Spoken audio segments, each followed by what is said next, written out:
Pemirsa, bagaimana kabar Anda hari ini? Dampak pandemi COVID-19 sampai sekarang memang masih terasa dan dirasakan oleh semua orang, terutama dari sektor perekonomian.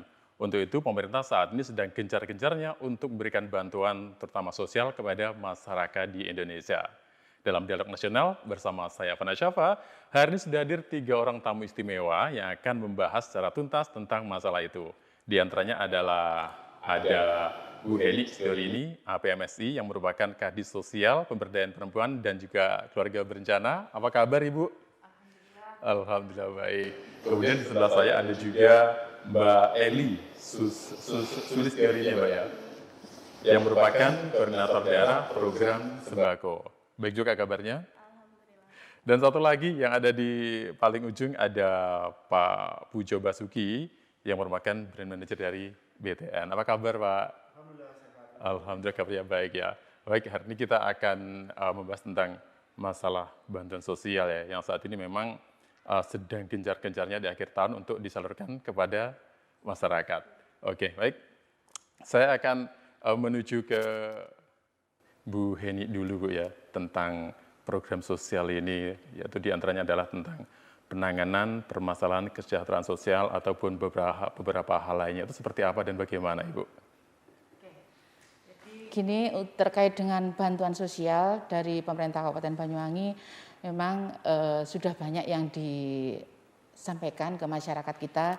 Di antaranya adalah ada bantuan sosial pangan, bantuan keluarga harapan atau PKH, ada bantuan jaring pengaman sosial, ada bantuan juga sembako, termasuk juga kemarin ada program bantuan untuk sembako yang hasil online dari masyarakat bisa mendapatkan online dan diberikan pada saat hari belanja ASN yang tanggal cantik ASN, dan juga ada beberapa bantuan yang lain, Mas. Dalam arti bantuan yang lain ya. Jadi ragamnya bantuan itu bermacam-macam, Bu ya? Ya. Dalam arti macam-macam itu, Bu, seperti apa saja sih, Bu? Jadi terkait dengan bantuan itu, kalau misalkan bantuan sosial pangan itu diwujudkan dalam bentuk sembako. Sembako yang nilainya 200.000, dan juga bantuan keluarga harapan itu untuk yang piranti ada anak balita, anak sekolah, ibu hamil, dan juga ada bantuan jaring pengaman sosial itu dari provinsi dalam bentuk uang, kemarin disalurkan lewat Bank Jatim sebesar 300.000 per orang. Dalam arti tunai ya, Bu ya? Tunai. Ada juga bantuan sembako dari pemerintah pusat dari Kemensos. Itu ada beras ya, ada beras, dan juga ada bantuan yang ASN peduli setiap tanggal cantik belanja untuk sembako juga nilainya 100.000 per paket. Jadi memang dalam tiap bantuan itu nominalnya berbeda-beda, Bu ya? Beda-beda, Mas. Kemudian untuk mekanisme pencairan sendiri, Bu, dalam arti sosial sembako dan lain sebagainya, itu seperti apa sih, Bu? Jadi terkait dengan bantuan yang dari pusat, PKH atau BSP, bantuan sosial pangan, itu semua penerima bantuan masuk dulu dalam data DTKS. DTKS, data terpadu kesejahteraan sosial. Dari DTKS itu kita usulkan ke pusat, dan pusat nanti yang mengasesmen, turunnya itu nanti sesuai dengan verifikasi validasi, turun kita diberi informasi by name by address, siapa saja yang berhak untuk menerima bantuan. Setelah itu, setelah ada by name by address, Bank Himbara nanti yang akan menyalurkan terkait dengan bantuan-bantuan tersebut lewat bank beliau. Ada juga yang sembako dan juga yang keluarga harapan tadi juga langsung tunai. Gitu ya. Itu kan ada nominal yang tadi berbeda-beda, Bu ya. Ada yang berapa tadi? 100, 200, 300 ya. Itu dalam arti apakah data yang menerima ini orangnya sama atau berbeda sih, Bu? Dipastikan di saat mereka sudah menerima bantuan sosial pangan ataupun PKH yang keluarga harapan, dia tidak akan bisa mengakses bantuan yang lain. Jadi memang orang yang beda. Jadi tidak ada masyarakat yang terima bantuan yang double. Gitu ya. Berarti untuk dalam mencari data itu memang ada tim sendiri atau tim khusus gitu Bu? Jadi dalam data arti? itu sudah masuk dalam wadahnya DTKS itu tadi Mas, kita usulkan ke pusat. Setelah itu dari pusat diverifikasi, divalidasi, data itu disampaikan ke kami menyampaikan ke bawah. Ke bawah pun kita juga validasi lagi. Siapa tahu dari data yang awal kita sampaikan itu sudah ada yang pindah, meninggal, kan itu, dan tidak terdeteksi lagi. Oh gitu ya. Berarti memang selalu ada pembaruan Bu ya? Pembaruan DTKS itu setiap bulan. Oh setiap bulan ya. Jadi kalau misalnya Bu ya, ternyata ada misalnya besok waktunya menerima gitu ya, ternyata hari ini mohon maaf misalnya orang meninggal dunia atau apa gitu, masih masuk datanya berarti ya? Datanya masih masuk dan otomatis kan anggarannya juga sudah ada, sudah ada. siap untuk dicairkan.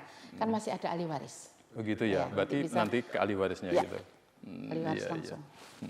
Kemudian kalau ke Pak Pujo Pak G, ini kalau peran dari BTN tadi ya, sebagai Himbara tadi ya, itu sebagai bank penyalur perannya seperti apa saja sih Pak? Terima kasih Pak Afan. Jadi tadi sudah disampaikan oleh Bu Heni bahwa data itu diverifikasi dan disiapkan sedemikian rupa agar valid gitu ya. Setelah data itu siap diberikan kepada kantor pusat kami dan diperintahkan kepada kami untuk pembukaan rekeningnya.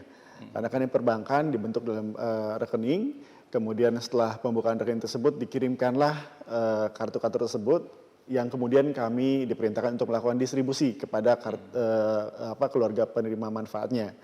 Nah, dalam rangka itu kita setelah melakukan distribusi ada perintah lagi mungkin penyaluran dan sebagainya ya Bapak, dan kita mengawal dari sisi kartu-kartu tadi itu kan adalah e-wallet bukan ATM ya Pak ya, e-wallet bentuknya yang akan dibelanjakan kepada agen penyalur kami gitu, agen-agen Batara kami sebutnya. Kemudian bantuan-bantuan di sisi hal-hal terkait e-wallet tadi pasti selalu dibutuhkan, seperti misalnya ada warga yang terkendala terkait sama perlu reset PIN-nya karena mungkin yang nggak sedikit warga yang mungkin lupa lagi sama PIN-nya sendiri gitu ya, karena mungkin juga sudah ada kode-kode lainnya lagi yang mereka sudah hafal. Akhirnya ada yang terkendala dibentuk reset PIN, ya kita bantu reset PIN sampai dengan intinya penyaluran itu bisa berjalan dengan sempurna. Kurang lebih itu yang dilakukan oleh Bank BTN. Berarti sampai ke sasarannya ya? Iya, sampai ke sasarannya. Ini kalau misalnya, mohon maaf kan kadang-kadang yang menerima bantuan kan banyak orang yang bisa dikatakan lansia gitu ya. Mereka yang nggak ngerti misalnya ATM, PIN, dan lain sebagainya. Itu kalau misalnya dia tuh minta tolong ke orang lain, itu apa nggak khawatir untuk salah gunakan? Kan banyak kasus terjadi seperti itu gimana Pak untuk mengatasi hal seperti itu? Kalau di kami pertama kali dalam rangka distribusi kartunya tadi, kami sendiri turun ke bawah Pak, baik per desa maupun kecamatannya kita lakukan distribusinya. Hal-hal teknis yang terkait dengan warga yang terkendala, kayak tadi lansia, terus kemudian cacat dan sebagainya atau sakit, kami akan melakukan jemput bola sehingga kami harus pastikan yang menerima adalah orang yang sesungguhnya gitu. Program jemput bola ya? Iya, kita salurkan langsung ke orangnya, harus sampai ke yang bersangkutan. Oh gitu. Jadi mulai dari pengambilan sampai diserahkan diawasi gitu dalam artinya? Iya. Kemudian kalau ke Mbak Eli ya, ini sebagai koordinator daerah ini ya, Mbak itu juga tahu kan hal seperti itu ya. Kalau peran serta dari Korda sendiri seperti apa sih Mbak? Terima kasih. Gini, untuk Korda adalah koordinator daerah program sembako. Kita ditugaskan oleh pusat untuk berkoordinasi, membantu koordinasi menjembatani antar stakeholder di sini. Posisinya dinas sosial, perbankan, serta pemerintah desa untuk perbaikan pendataan juga. Gitu. Jadi peran kita istilahnya koordinasi antara stakeholder yang bersangkutan. Gitu. Oh, gitu ya. Jadi ada saling kesinambungan gitu ya. Jembatan. Berarti misalnya kalau ada data yang kurang valid atau salah itu bisa menghubunginya ke Korda gitu ya? Ke lapangan Pak, ke desa, pemerintahan Ke desa gitu ya? Iya, jadi kita biasanya kan ada laporan bahwa data-data yang di lapangan itu istilahnya sudah tidak valid lagi. Jadi kita sampaikan ke dinas sosial, nanti dinas sosial menginformasikan ke kelurahan dan desa untuk melakukan perbaikan data. Seperti gitu ya? itu. Iya. Nah, untuk proses seperti itu misalnya ada data yang kurang valid ya, itu kira-kira sampai berapa lama sih? Kalau untuk dari pusat perbaikan data melalui aplikasi itu bisa dilakukan setiap bulan karena biasanya pengesahan bupati kita kan setelah perbaikan data ada pengesahan bupati itu dilakukan setiap bulan, tapi untuk data yang turun kalau sesuai aturan itu adalah 3 bulan. 3 bulan ya, 3 bulan baru diperbarui gitu maksudnya? Untuk pengesahannya, SK Untuk turunnya pengesahannya. hasilnya seharusnya 3 bulan. Oh iya. Kemudian kalau misalnya ini kan sekarang kalau untuk tunai ya, untuk tunai itu misalnya ada kasus yang biasanya ambil pakai ATM gitu ya. Terus kemudian ATM-nya itu ternyata hilang yang si penerimanya. Terus dia kebingungan. Itu kalau untuk mengatasi hal seperti itu ke siapa itu?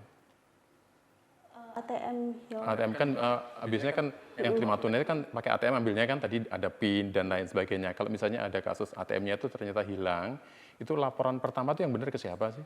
Begini Pak, untuk bantuan program sembako itu kan sebenarnya awalnya berupanya sembako. Karena percepatan penyaluran di akhir tahun ini maksimal transaksi tanggal 31 makanya ditunaikan. Jadi untuk program sembako karena sistemnya bukan rekening tapi wallet, tidak bisa diambil di mesin ATM, tapi ngambilnya di mini ATM atau mesin edisi itu tadi. Gitu, Jadi untuk ada laporan kerusakan kartu atau PIN terblokir biasanya ke pendamping dulu, pendamping kita yang ada di lapangan namanya pendamping BSP, bantuan sosial pangan.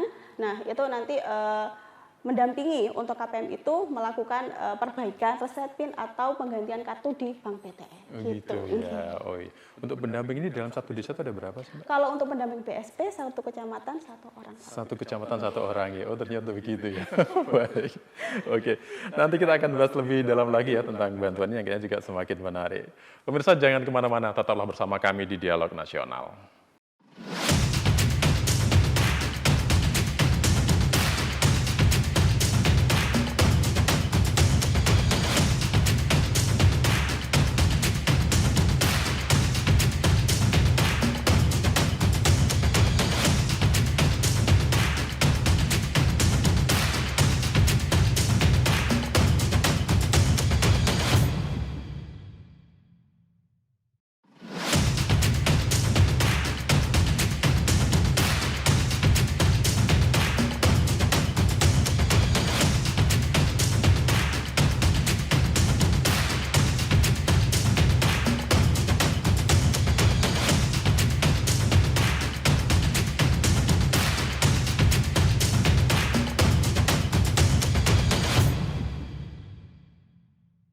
Pemirsa, Anda masih bersama kami di Dialog Nasional. Kita masih dengan tema tentang sosial. Kalau tadi kita bahas beberapa hal, kita juga ingin tahu ke Bu Heni dulu, Bu ya. Sebenarnya yang berhak untuk menerima tentang bantuan-bantuan itu siapa saja sih, Bu?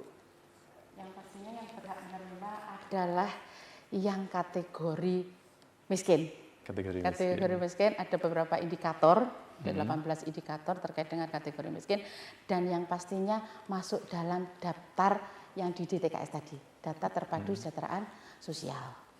Gitu ya. Dari situ kita usulkan ke pusat, nanti akan turun by name by address, karena dari DTKS kita yang ada sejumlah 700.000 sekian individu, itu kan tidak semuanya bisa terintervensi saat ini. Jadi pastinya tidak bisa memenuhi semua karena keterbatasan anggaran dan lain sebagainya. Antri. Jadi siapa yang sekarang sudah terrealisasi sejumlah sekitar 136.000 sekian yang sekarang saat ini menerima untuk BSP ini, jadi memang tidak 100%, itulah yang masuk dalam daftar sekarang untuk bisa layak menerima. Dan itu pun yang seperti saya sampaikan tadi, tidak serta-merta yang turun dari pusat data itu setelah kita lempar lagi ke bawah ternyata tidak ada perubahan data. Karena itu tadi mungkin yang bersangkutan sudah meninggal atau pindah tempat. Akan otomatis dia akan berganti. Pernah nggak sih Bu melakukan sidak tanpa sepengetahuan, misalnya selama ini kan sidak tahunya kan dengan banyak orang gitu ya. Sidak lah dalam arti itu kita datang bukan sebagai pejabat misalnya ya, ingin mengetahui langsung kondisi masyarakat di bawah. Pernah nggak sih seperti itu dilakukan? Itu sejak saya di dinas sosial saya sering sekali ke bawah. Seringkali ke bawah memang saya pengen lihat kondisi langsung di bawah. Jadi sekalian home care sih. Jadi mereka juga pastinya tidak tahu siapa saya. Ya, jadi saya datang, saya tanya mungkin terkait dengan kondisi saat ini yang dia hadapi, dan saya akan tanya beberapa bantuan yang mereka sudah dapatkan. Dari situ kami juga sering cross-check ke teman-teman pendamping. Itu masuk juga dalam anggap pengawasan kita ke bawah. Kita dalam melaksanakan kegiatan, saya tidak mau hanya menerima laporan mungkin dari Mbak Eli. Saya nggak mau hanya seperti itu. Saya harus turun sampai dengan detail. Contoh kemarin saya langsung sidak ke Singojuru sama ke Rogo Jambi. Karena saat ini yang disalurkan adalah bukan dalam bentuk sembako, dalam bentuk uang dan rata-rata spektakuler. Jadi rata-rata ini 8 salur yang memang kemarin masyarakat ini belum mendapat. Mulai Februari sampai saat ini. Jadi sampai ada 4 sampai 8 salur yang mereka dapatkan. Dan dirupakan uang sama beliaunya dari bank BTN-nya. Alhamdulillah banget. Jadi saya langsung ngecek, benar nggak dia menerima 1,6 juta. Karena kebetulan 8 salur. Itu salah satu yang kami turun, asik menurut saya. Jadi saya langsung ke masyarakat dan saya tidak segan-segan selalu menekankan kepada teman-teman pendamping yang tadi disampaikan Mbak Eli. Per kecamatan tuh ada 1 pendamping, tapi kami juga punya pilar sosial yang lain. Kami punya PSM di situ. 1 desa ada 1 PSM. 1 pilar yang kami juga minta untuk bisa mengawasi pelaksanaan kegiatan penyaluran. Saya tidak segan-segan, saya koordinasi dengan Pikor, Polres. Kalau memang ada teman-teman pilar sosial yang main-main dengan bantuan, saya bilang kita bina. Kalau bisa dibina, kalau nggak bisa kita binasakan. Kalau sudah urusannya dengan duit, mungkin seperti itu Mas. Jadi kami sering turun langsung. Itu 1,6 juta untuk, ya mohon maaf, warga menengah bawah itu fantastis kan jumlahnya ya. Fantastis untuk warga miskin. Kalau misalnya seperti ini Bu, ada warga itu ketika akan mendapat, ya mungkin oleh oknum lah ya, oknum disampaikan, kan saya sudah membantu dengan jumlah sekian loh, masa sih nggak ada imbal baliknya, dalam arti itu secara nggak langsung ngomong, ayolah aku kasihin gitu. Sementara si penerima karena merasa sudah dibantu itu memberi walaupun dengan terpas, akhirnya kan membeli, itu dalam arti jumlah banyak, nggak 1 orang, itu 1 RT. Nah, hal-hal seperti itu pernah nggak Bu mendapat dengan aduan? Pernah ada. Tapi itu benar-benar tidak dibenarkan. Tidak dibenarkan.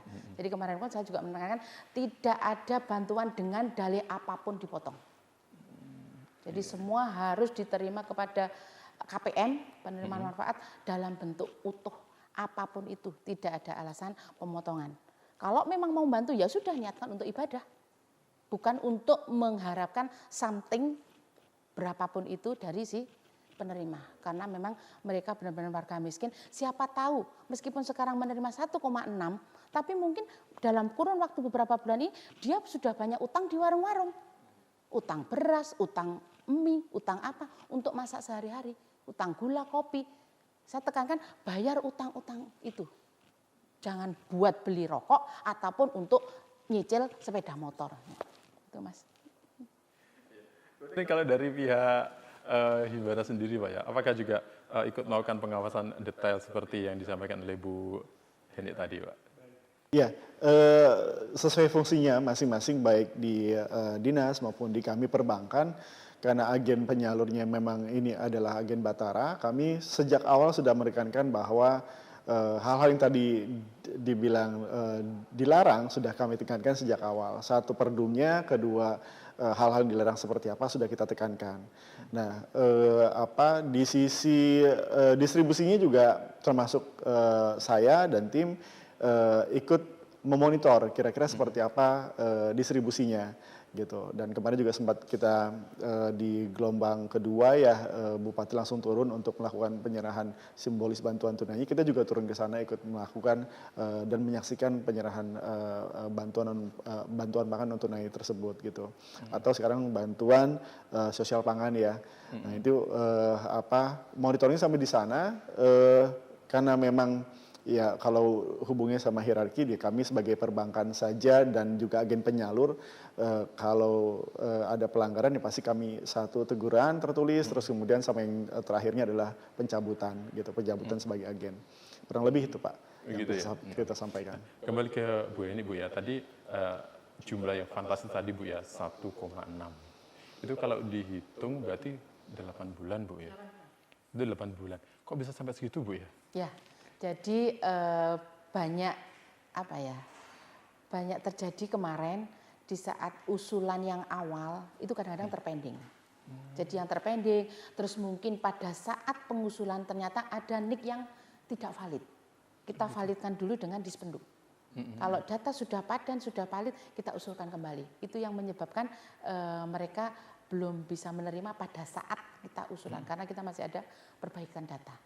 Nah, setelah ada perbaikan data, kita usulkan, ternyata mereka turunnya pas kebetulan di contoh di saat ini, sesuai usulan kami. Karena kami cerita, si A ini tidak mendapatkan bantuan sejak, misalkan sejak Maret, sejak Juli. Nah, karena bla bla bla bla kita sampaikan ke pusat. Ya, alhamdulillah dari itu turun lagi seperti kejadian saat ini. Jadi ada yang 4 bulan salur, ada yang 8 bulan.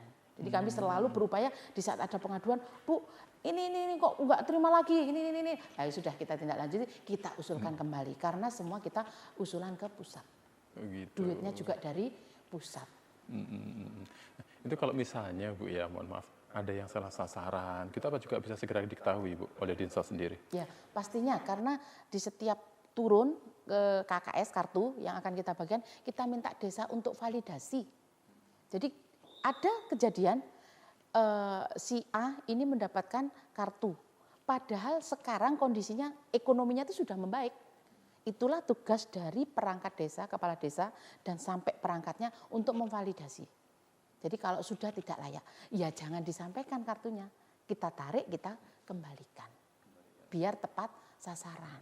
Karena kasihan duit kita tidak terlalu banyak juga kan untuk menangani masyarakat se-Indonesia. Jadi kalau sudah yang memang sudah mampu dalam segi perekonomian, sangat tidak layak, tidak etis kalau kita tetap berikan bantuan kan seperti itu. Jadi kita tarik untuk kartunya.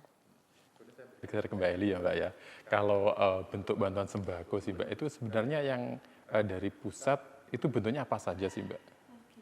Untuk bantuan program sembako kan setiap bulannya ditransfer melalui KKS, Kartu Keluarga Sejahtera yang nominalnya 200.000, nanti dibelanjakan berupa sembako. Nah, aturan dari pusat, produk sembako itu ada 4, karbohidrat, protein nabati, protein hewani, dan vitamin mineral. Untuk jenis karbohidratnya bisa berupa beras, jagung, sagu gitu.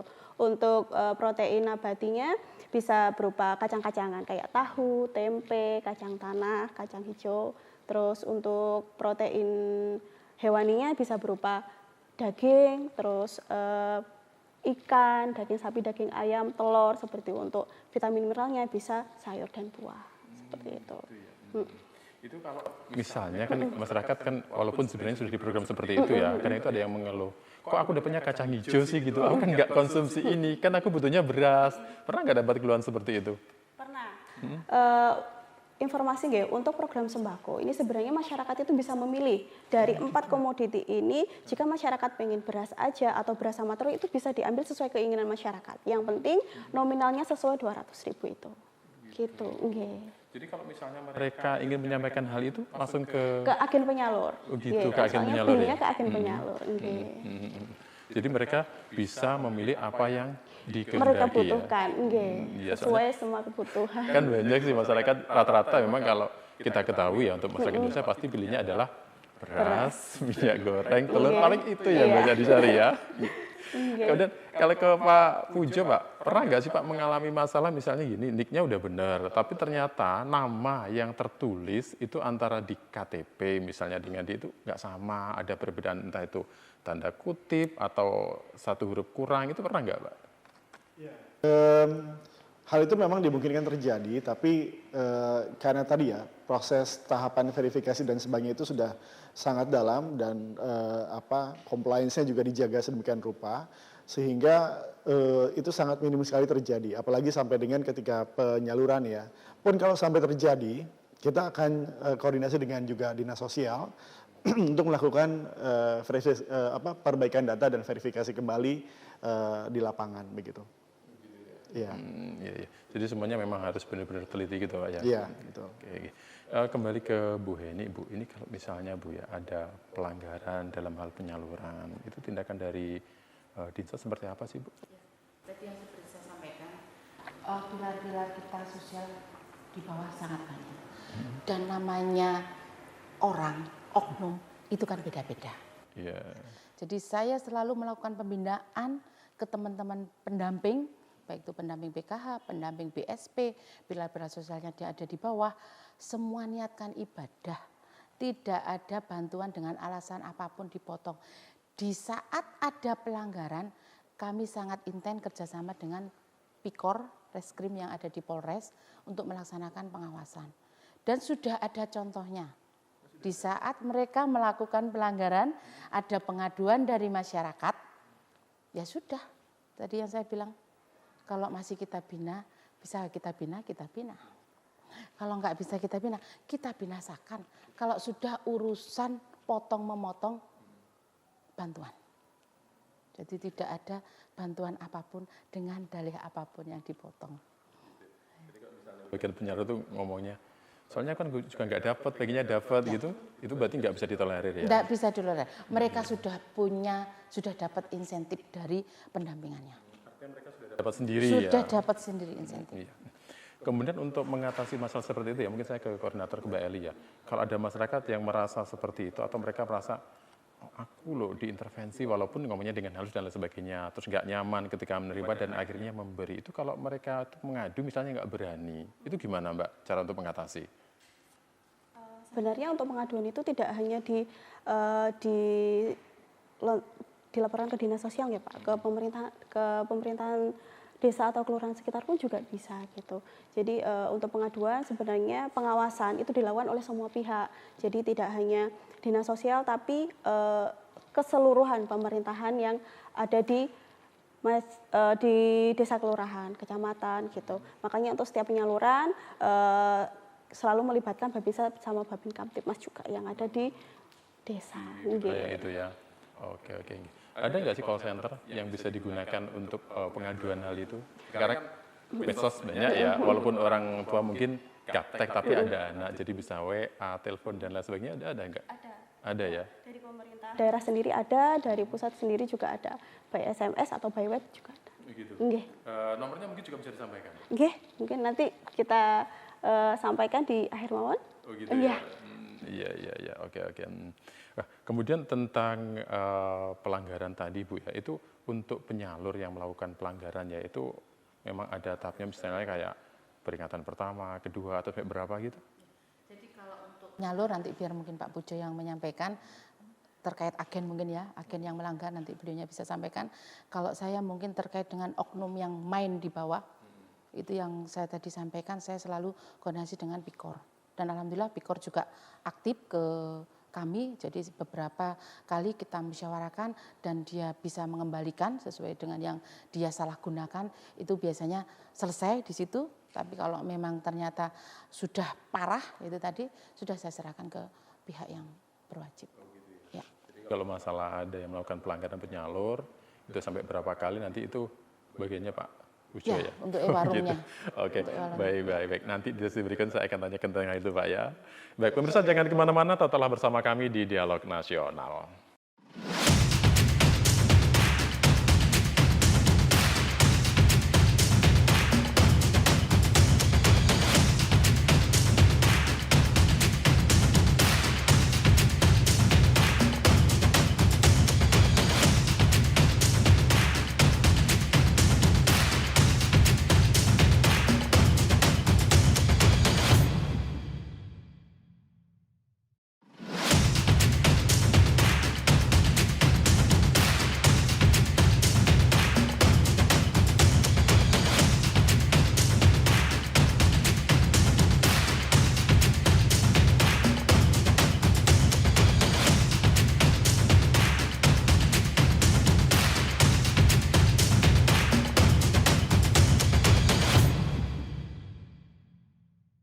Pemirsa, terima kasih banyak Anda masih bersama kami di Dialog Nasional. Kembali ke Pak Pujo tadi Pak ya.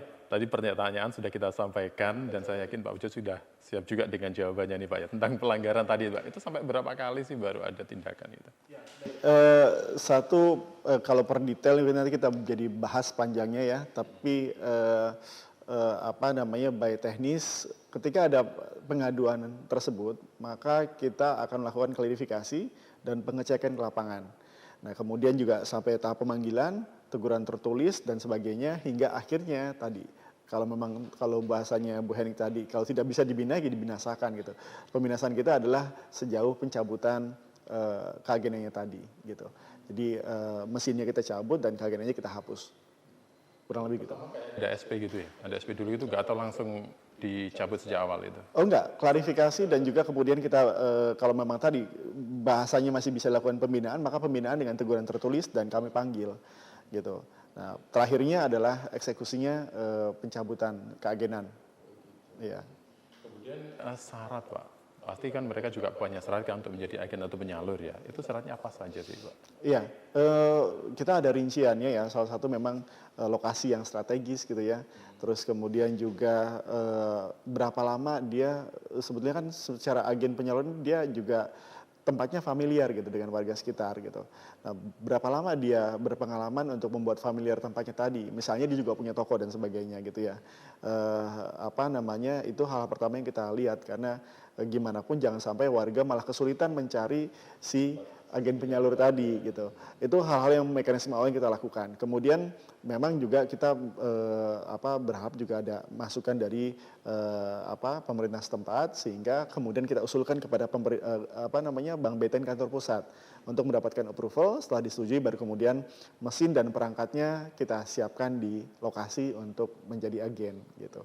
Dan juga kita lihat nanti gimana dengan kondisi jumlah agen yang ada di sana, apakah sudah memadai, kalau ditambah malah jadi terlalu banyak dan sebagainya, kita lihat di sisi efektif dan efisiennya Pak. Kurang lebih itu Pak. Jadi memang dalam satu daerah ada batasan jumlah agen gitu Pak ya? Dilihat kondisi jumlah KPM-nya juga nanti. Oh gitu. Jadi proporsi lah, kita nggak asal main satu wilayah batasnya segini, tapi proporsional. Proporsionalnya seperti apa sih Pak? Ya kurang lebih kalau misalkan yang banyak kapasitasnya mungkin 2-3 agen ada gitu ya. Kalau memang di sana cukup dengan satu agen dalam satu desa gitu ya, maka satu aja cukup gitu. Sehingga tidak terjadi tadi kalau terlalu banyak juga jadinya tidak efisien. Eksekusinya juga tidak efektif gitu. Jadi itu yang kita hindarkan Pak. Gitu ya. Ya. Oke. Kemudian kalau secara efisien atau standarnya Pak ya, itu satu agen itu berapa KPM sih Pak? Satu agen itu kurang lebih 2.000 kurang lebih ya, 2.000, 200 sampai 2.000, jadi kurang lebih itu. Iya. Kemudian itu tentang bantuan yang sekarang ini ya, yang sedang dicairkan. Untuk saya ke Bu Heni dulu lah. Ini kalau menanggapi pencairan yang saat ini Bu, yang ternyata harus tuntas besok tanggal 31 ya. Sedangkan kemarin kan seperti kita ketahui baru transfer tanggal 23 kalau nggak salah ya. Itu nggak mengalami kesulitan atau seperti apa Bu? Sepertinya tugas kami dari kartu yang muncul, kita langsung sampaikan, kejar tayang ini, sampai malam sama beliaunya, kita rakor, sampai malam kita tuntaskan, kita langsung infokan ke bawah dalam waktu 3 hari nih, 29, 30, 31 besok. Jadi harapan kami, karena stok duit beliaunya memang sudah disiapkan untuk itu, kami yakin kita bisa selesai 100% per 31 Desember 2400. Berarti besok malam Bu ya, pergantian tahun ya? Yes. Kalau sampai saat ini Bu, kesulitannya yang dihadapi apa sih Bu? Sampai saat ini mungkin karena memang terbatasnya waktu, penyampaian bawah ke masyarakat itu memang yang agak slow. Jadi kami terus berikan motivasi via WA Group, mulai semalam juga, sampaikan ke masyarakat, eman-eman harus datang dan mengambil dana yang sudah ada. Itu dana yang sekarang cair itu kan ada berapa sih? 12 plus 2 kalau dihitung semuanya dalam 1 tahun ya itu ya? Itu dalam arti yang terakhir ini dalam arti dikasihkan semua atau mungkin dalam beberapa hari ini, satu hari ini, atau langsung dirapel gitu? Sesuai yang masuk, saldo yang masuk harus selesai langsung dalam hari ini. Jadi nggak ada hari ini dikasih 600, besok 1 juta, nggak ada. Semua disalurkan hari ini. dari pihak perbankan sendiri, Pak, menyikapi hal seperti ini, ada nggak sih kesulitan yang dialami sampai hari ini? Ya, kalau kami memang kan sebagai kami adalah agen pemerintah juga gitu ya, Himbara ini ya. Maka setiap perintah dari pemerintah, baik pusat maupun daerah, kita akan eksekusi dengan cara yang sebaik mungkin dan juga tidak melanggar ketentuan yang sudah ada, baik itu di sisi peraturan pemerintah maupun di sisi lembaga perbankannya gitu. Nah, kalau secara mekanisme sudah ada, kita langsung eksekusi dan alhamdulillah sejauh ini tidak ada kesulitan gitu. Itu semuanya diberikan secara tunai ya? Iya, diberikan kalau secara tunai? dalam waktu yang tadi 3 hari tadi itu eksekusi tunai. Tunai semua Iya. ya. Iya. Kalau dari Bu Eni, Pak Pujo, kalau dari koordinator daerah sendiri, Jadi untuk kita maksimal transaksi tanggal 31. Dari pemerintah, dari Kementerian Sosial sendiri untuk mempercepat itu memberikan 2 opsi. Jadi bisa dicairkan secara sembako, bisa juga dicairkan secara tunai. Nah, karena batas waktu yang mepet ini, maka kemarin dari daerah sendiri menghimbau bagi KPM yang belum mencairkan berupa sembako bisa ditunaikan guna mempercepat untuk penyerapan anggaran tahun 2021. Seperti ya. itu. Jadi memang semuanya harus diberikan secara tunai ya? Iya, untuk bisa 2 opsi sebenarnya. Begitu. Kalau boleh tahu juga sampai saat ini sudah berapa persen sih yang bisa dikatakan sudah disampaikan ke masyarakat? Untuk yang tunai atau Yang tunai. Untuk yang tunai 14% gitu, 14%. Sudah jalan hari kemarin, mungkin sekarang sudah ada Pergerakan Tambah lagi lagi. ya. Nggih. Jadi dalam arti selama ini atau sampai hari ini belum ada kendala yang berarti di lapangan ya? Belum ada yang. Kemudian kalau kita juga tahu kan Banyuwangi kan luas banget daerahnya ya. Banyuwangi dengan yang sebegitu luasnya, ini apakah semua kecamatan juga nantinya akan menerima tunai atau hanya daerah-daerah tertentu? semua, Mas. Semua. Jadi memang sengaja dalam 3 hari ini kita bagi per dapil, kalau orang bilang dulu per kawedanan. Oh, kawedanan, iya. Jadi 5 kecamatan di 1 titik. Jadi contoh wilayah utara di titik Banyuwangi, wilayah tengah di Rogo Jampi, wilayah selatan ada di Purworejo, wilayah barat ada di Genteng, ada di Singojuru. Jadi 5 titik yang memang kita tunjuk untuk mendekatkan masyarakat untuk mengambil. Jadi kemarin kalau misalkan semua harus ke Banyuwangi, kasihan yang dari Sanggar, kasihan yang dari Kalibaru, Glenmore. Jadi sengaja kami berkoordinasi dengan beliaunya. Alhamdulillah perangkat beliaunya ini dari BTN sudah siap untuk ke 5 titik dengan segala perangkat mungkin operator duit dan lain sebagainya dibagi ke 5 titik. Gitu. Terus ini kemudian dalam arti yang menerima tunai nih ya, apakah semua itu yang menerima tunai ataukah sudah ada misalnya si A ini bagian tunai, si B bagian sembako, C dan sebagainya. Apakah semuanya tunai atau enggak itu sebenarnya, Bu? Dipastikan tunai yang kartu KKS-nya tersalur mulai kemarin itu, Mas, itu pastikan tunai. Yang kemarin-kemarin sudah menerima kartu tapi belum sempat mencairkan dan e-warungnya siap tunai dan juga siap sembako, kita sampaikan lagi, kita pasrahkan ke e-warung. Ya. Ini kalau dilihat Bu ya, dilihat tentang pembagian antara sembako dan tunai ini, kira-kira ada nggak sih masyarakat misalnya, kok sana tunai, saya sembako gitu, ada nggak seperti itu? Kayaknya enggak, karena itu tadi sudah jelas penyampaian yang tunai itu yang baru terima kartu yang kemarin pertanggal 29.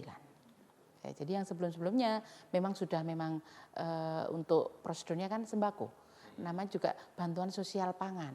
Kalau dulu malah bantuan sosial non tunai sebenarnya dulu BPNT. Tapi karena ini terobosannya dari Kemensos, pengen untuk percepatan, takutnya juga mungkin karena mendekati tahun baru nanti supplier itu tidak bisa masuk ke e-warung kan seperti itu. Biar tidak ada kendala, akhirnya ada opsi ditunaikan. Jadi rohnya sebenarnya sembako, bantuan sosial pangan. Tapi karena ini untuk percepatan dan jangan sampai kita dipaidu masyarakat karena tidak bisa mencairkan bantuan, ya wis ditunaikan. Begitu ya. Terus ini kalau saya tanya juga ini ya, tentang sekarang yang akhirnya pilih ke tunai ya, kenapa pilih tunai? Apakah ini juga ada hubungannya, mohon maaf kan sekarang tiba-tiba harga sembako kan, Iya, kita bisa lihat kan harga minyak goreng. Ini bukan dikeluhkan cuma bukan ibu-ibunya saja lah ya. Kalau ibu nggak punya duit kan bapak juga ditabrak. Nah, apakah ini ada hubungan dengan itu ya? Yang harga minyak goreng tiba-tiba naik, terus harga telur yang fantastis dan lain sebagainya. Apakah ada hubungannya dengan itu? Kemarin saya kebetulan ketemu dengan warung di Singojuru.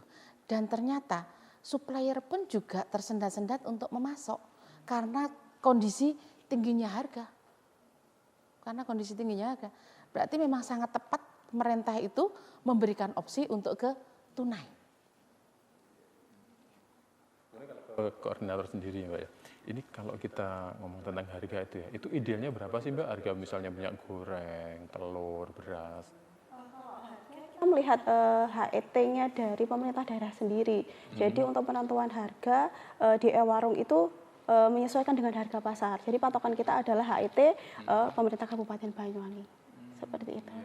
Soalnya kan memang kita ketahui ya antara Genteng, kemudian Banyuwangi. Iya, beda-beda. Iya, itu kalau kita lihat harga telur aja pasti ada bedanya kan ya. Berarti memang ikut seperti itu ya. Harga pasar. Nggak khawatir menimbulkan keterbatasan sosial ya? Jangan saat ini nggak ada mas. Nggak ada ya? Kita pakai HIT dan dipadukan dengan harga pasar. Iya, iya. Jadi memang semuanya sudah diberikan seperti itu ya. Dan warga semua juga sudah akan terima tunai Bu ya. Oke. Kemudian kalau untuk dalam menyelesaikan untuk penyaluran ini ya dalam waktu yang kayaknya kita boleh katakan tinggal 24 jam lah ya. Saya Pak Pujo aja deh. Itu untuk mengatasinya seperti apa ini Pak? Iya. Tutup enggak waktunya itu? Kalau kita bilang kepada tim bahwa kalau sepak bola tuh ya segala sesuatu bisa terjadi, maka kita akan berikhtiar semaksimal mungkin. Semangatnya adalah tadi seperti Bu Henik bilang 31 jam 24 tuntas gitu. Pokoknya kita tuntaskan sampai tanggal 31. Gitu ya. Ya, Berarti overtime terus ya Pak ya? Gimana Pak? Overtime terus ya? Ya, kita udah nggak ngeliat itu lagi Pak. Nggak lihat. Yang penting tujuan pemerintah tercapai, kami juga sebagai agen pemerintah tercapai. Gitu Pak. Gitu, iya. Kemudian kalau misalnya ada masyarakat atau warga yang ternyata sudah waktunya berhak menerima tapi belum dapat, itu ingin tanya yang paling enak kemana sih kalau untuk di daerah masing-masing itu? Tetanggaku udah dapat sekian, kok aku belum. Padahal aku waktunya dapat gitu. Bisa ke pemerintahan ke pemerintahan desa atau kelurahannya bisa nanti kan langsungnya koordinasinya sama kita nanti kita bantu cekkan. Biasanya Dengan seperti itu. bawa bukti bahwa dia menerima gitu ya? Iya. Oke, Gitu. baik. Ya. Baik, nanti kita akan bahas lagi tentang hal itu ya. Dan pemirsa, pastikan Anda tetap bersama kami di Dialog Nasional.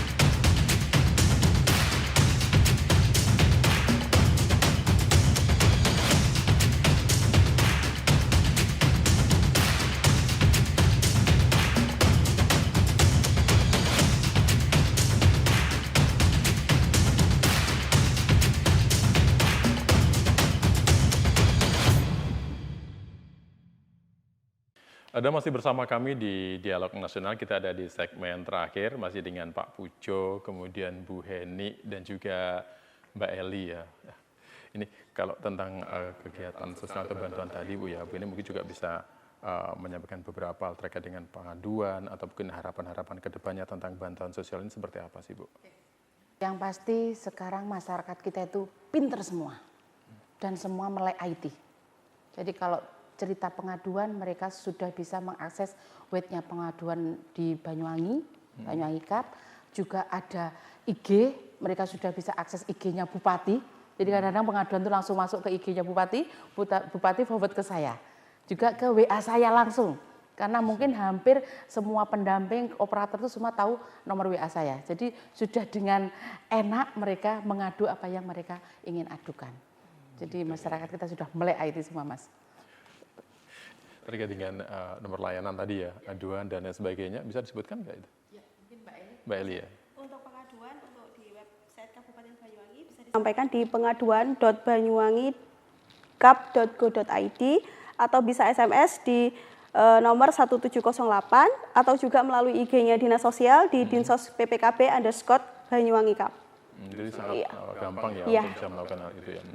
Kemudian kalau harapan kedepannya Bu dari Dinsos sendiri Bu? Harapan kami di Dinsos, kami hanya ingin semua pemerlu pelayan kesejahteraan sosial bisa kita layani.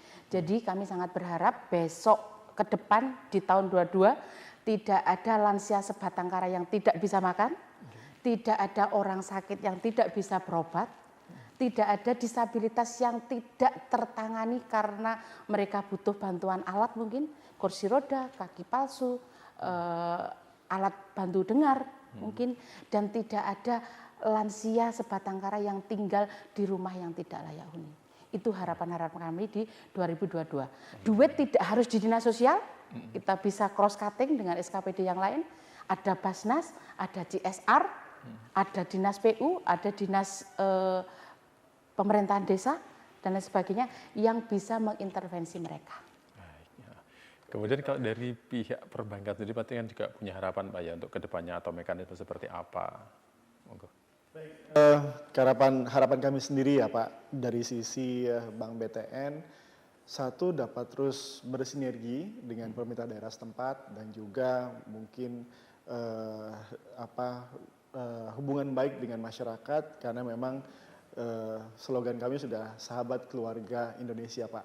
Jadi kami ikhtiar awalnya adalah itu, dekat dengan pemerintah daerah dan juga dekat dengan masyarakat sehingga tujuan dari adanya Bank BTN ini bisa tercapai gitu Pak. Gitu ya. Nah, kalau dari Mbak Eli sebagai koordinator daerah Mbak ya yang juga pasti sering berhubungan dengan banyak orang ya, harapan dari pihak Korda sendiri seperti apa? Harapannya untuk teman-teman pilar sosial yang ada di bawah serta stakeholder yang bersangkutan dengan program ini selalu support dan bersinergi agar program ini berjalan lancar dan bisa membantu masyarakat. Bisa membantu masyarakat. Iya. Dan mudah-mudahan apa yang menjadi harapan ini bisa terrealisasi dengan baik ya, dan masyarakat juga bisa mendapatkan hak sesuai apa yang harusnya mereka dapatkan ya. Baik, oke. Terima kasih Bu Heni hari ini sudah hadir di Dialog Nasionalnya NTV, kemudian Pak Bujo juga. Terima kasih Mbak Eli. Mudah-mudahan jenengan semuanya sehat untuk melaksanakan tugas masing-masing ya. Baik, pemirsa NTV, demikian Dialog Nasional hari ini. Terima kasih, kita ketemu lagi di episode berikutnya. Sampai jumpa.